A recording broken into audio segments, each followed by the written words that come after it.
Hello, my YouTube sisters and brothers. Hopefully we have some brothers watching also. I feel that it's been a very long time since I've had the opportunity to talk to you. Before on Facebook, I would be doing our Sacred Sisterhood Temple ceremony and then just be able to download it and upload it to YouTube. I am no longer able to do that for you. Facebook isn't really allowing to have the camera properly. So I apologize, but we just got through doing temple, and I wanted to talk to you. I've missed you, to be perfectly honest. Having a young child and going through COVID-19, my husband's home to work, it has been change. And this month, as part of our Sacred Women Principles, in April, we are talking about growth.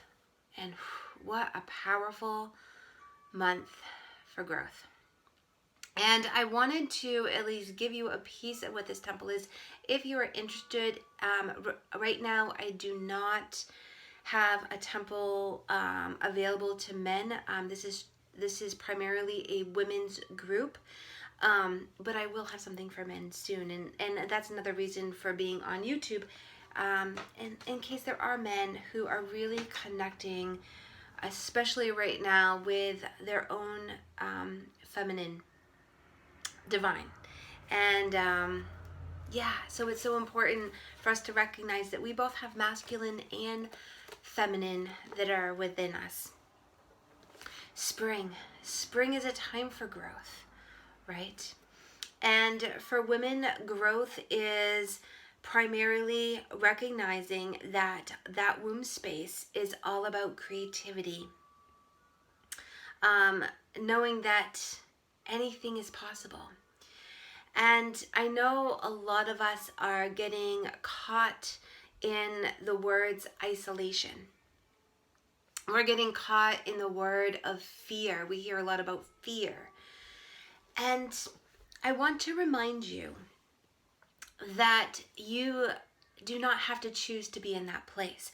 Right now, we are in this push-pull, right? We're in this, you have to think this way or you have to think that way, and you have to go one direction or another, instead of being told to listen to our truth. And I'm not saying don't listen to people who inspire you or not to know what's going on out there in the world. But what I'm saying is become the observer. Part of growth, my daughter was up all night last night, and her growth is painful. Her legs, she's in so much pain today from having a really a big growth spurt. And as much as that saddens me, I'm happy that she's growing and that she's healthy. But it's also very painful and also very hard to watch. And it is okay to feel that pain and experience that pain and move through that pain. So I'm talking to the women right now, remembering that we are now in a different world. That the COVID-19 helps us realize that, that virus is not trying to be mean. The virus wants to move and grow as it does in nature. The virus isn't necessarily thinking that's a child, that's an adult, that's somebody that's elderly, that's somebody that has asthma. The virus is not trying to necessarily kill anybody.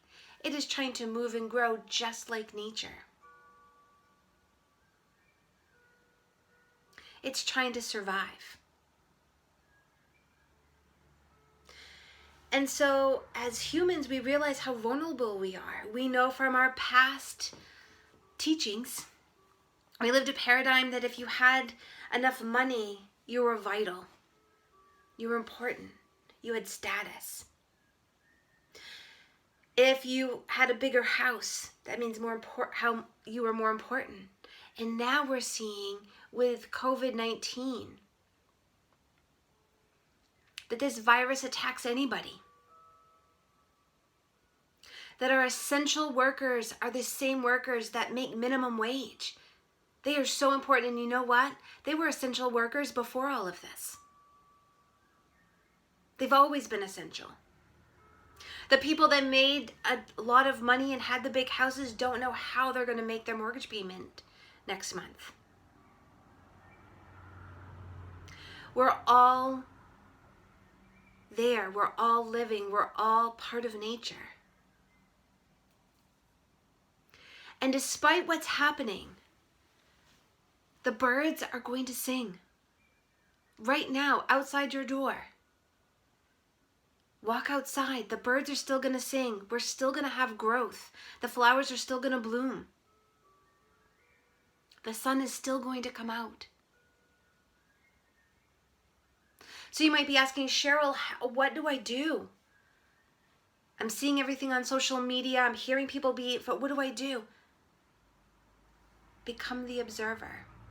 As you're listening to something, be part of that and go, what is my instinct? What is my inner knowing saying?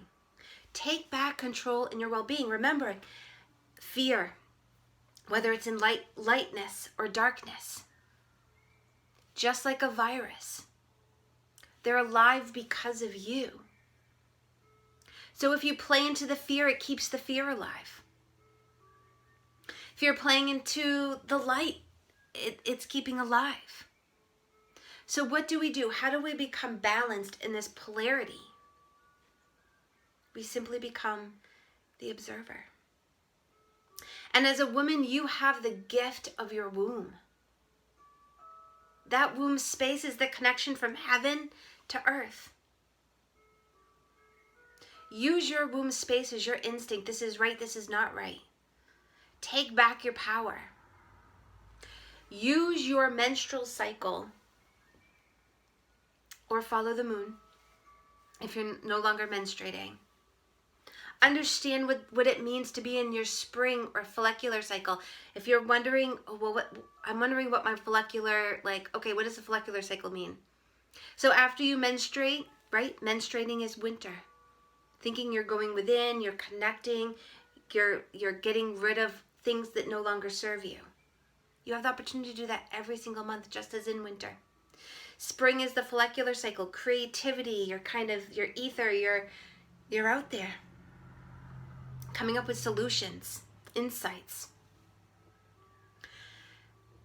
Work with your summer. Your summer is all about putting yourself out there. Taking your thoughts, taking those creative, whatever you came up with for creative insight, and now you're putting it into action. Your luteal phase is fall. Finishing up loose ends from that creative, what worked, what didn't work, as we head back into winter.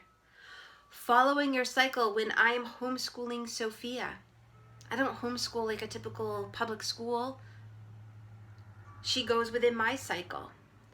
She's 5 now. So when it comes to my menstrual cycle, we follow that pattern, knowing that we're connectedness. By learning your sacred cycles, by learning what it means to be part of nature. We are nature. We're not just experiencing nature, we're part of this. And the coronavirus allows us to see that we are actually able to know that we can survive. Not only just survive, but have this interconnectedness. We aren't just self, right? We are the tree that needs to be watered and needs sunlight and needs to just be. And yeah, growth is painful. But we need all the other trees. We need all parts of nature. And all that connectedness so that we can move forward and we can have awakening and we can have true growth. So I would like to read in the comments below, do you have any questions for me? Anything that you would like to learn? Because I would love to teach.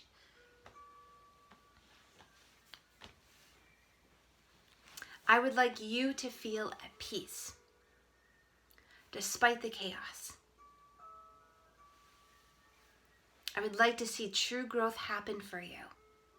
And we do this by learning our Sacred Women principles, because I truly believe that we can change the world. We can go into this new world in health and in love and in healing and in kindness, because we're all trying to do it ourselves. We're doing the work at home, within our own families, within our own communities. I know it is so, we are so ingrained throughout our ancestors. We look back and we're like, you know what? We go through and we used to look to our political parents, our governmental parents, our healer, our medical parents, right? And we look to our economic parents to fix things for us. But this coronavirus has allowed us to realize that we need to take our own power back, because we are the ones that need to fix. They are maybe inspiration, but it's time for us to take back control of our own health and well-being. It is our job to fix. It is your job to fix. It is my job to fix. It's our job to inspire one another to be the best versions of ourselves. But if we're looking outside of ourselves, we're not going to be there, and we're not going to be there collectively. Okay, sisters, I love you from the bottom of my heart. I will keep trying to do YouTube videos for you. If you like this video, please share. We are going to try to get 1,000 likes. And so, yes, please keep sharing the love. Please join our temple, Sacred Sisterhood Temple. You can be part of the ceremony. And as we're working on growth within the sisterhood, we will work on growth collectively, spreading the word of our Sacred Women principles. Remember, we can change the world because we're all willing to start at home. I love you all from the bottom of my heart.